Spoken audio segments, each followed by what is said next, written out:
చెప్పినాడు. ఇన్ని లెక్కలు కాదు, ఒకటి నేను చెప్తున్నా. మీ వాళ్ళు కట్టాల్సింది ఎంత, మా వాళ్ళు సరే, మీ వాళ్ళు కాని వాళ్ళందరూ నా వాళ్ళు అంటున్నావు కదా, వాళ్ళందరితోనే ఒకే ఒక రోజులో మొత్తం అమౌంట్ వాళ్ళని ఏదో ఇబ్బంది పెట్టాలో సరే కట్టిస్తా. నువ్వు కట్టిస్తావా 5 కోట్లు? నేను సవాల్ చేస్తున్నా. నువ్వు ఎట్లా సవాల్ స్వీకరించావు, నీ పార్టీకే ఆ బుద్ధి లేదు. నేను ఈరోజు సాయంత్రం వరకు నీకు అవకాశం ఇస్తున్నా, ఈరోజు సాయంత్రం వరకు నీకు టైం ఇస్తున్నా. కంపల్సరీగా నువ్వు సమాధానం చెప్పి తీరాల్సిందే. ఈ రోజు అహోబిలం పోదాం, డిబేట్ లో కూర్చుందాం. నువ్వా నేనా? నువ్వు నేను చేసే అవినీతి నువ్వు బయట పెట్టు, నువ్వు చేసే అవినీతి నేను బయట పెడతా. ప్రజలు ఎవరికి నమ్మి ఓట్లేస్తావో చూద్దాం. ఒక మీడియా ఛానల్ నువ్వే ఎన్నుకో, ఒక మీడియా ఛానల్ నువ్వే ఎన్నుకో.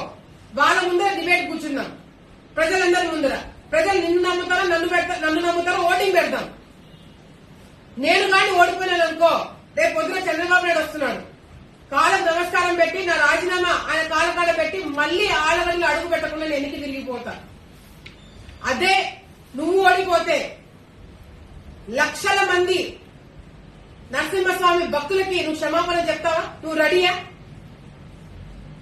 నీతుల గురించి పెద్ద పెద్ద మాటలు, పెద్ద పెద్ద డైలాగులు,